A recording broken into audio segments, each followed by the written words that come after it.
Hello everyone, আসসালামু আলাইকুম। এই যে একটা সেট দেখতেছেন, তো এই সেট থেকে এটা অন্য সেট ছিল, এটার অরিজিনাল সার্কিট ছিল। তো এগুলা একদম পুড়ে যাওয়ার কারণে এখানে আমরা ক্লাস ডি সার্কিট লাগিয়ে দিতেছি।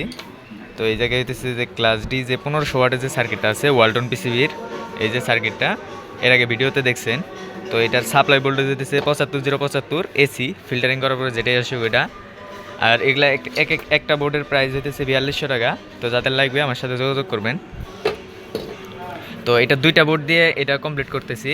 তো এটা ট্রান্সফর্মার ভোল্টেজ আছে হইতেছে 35 035 এবং হইতেছে 70 070। এখানে আমরা শুধু হাই ভোল্টটা নিতেছি। এখানে হইতেছে 70 070 হাই ভোল্ট নিতেছি। ফিল্টারিং করার পরে এখানে প্রায় 95-এর মতো আসছে, সমস্যা নাই। তো এটা হাই ভোল্টটা নিয়ে হইতেছে আমরা এটা কমপ্লিট করব। তো এটা দেওয়া ওনারা হইতেছে ভাড়ার স্পিকার চালান। তো এটা কমপ্লিট করার পর হইতেছে সাউন্ড টেস্টের ভিডিও দিব ইনশাল্লাহ। তো এই সেটটা কমপ্লিট করা হবে এখন। তো এরকম যদি কারো সেট বানানোর প্রয়োজন হয় অথবা ক্লাস ডি সার্কিটের প্রয়োজন হয়, তো ডেসক্রিপশনে এবং হোয়াটসঅ্যাপ নাম্বার দেওয়া থাকবে, মোবাইল নাম্বার দেওয়া থাকবে, যোগাযোগ করবেন। তো ধন্যবাদ সবাইকে, ভালো থাকবেন। আসসালামু আলাইকুম।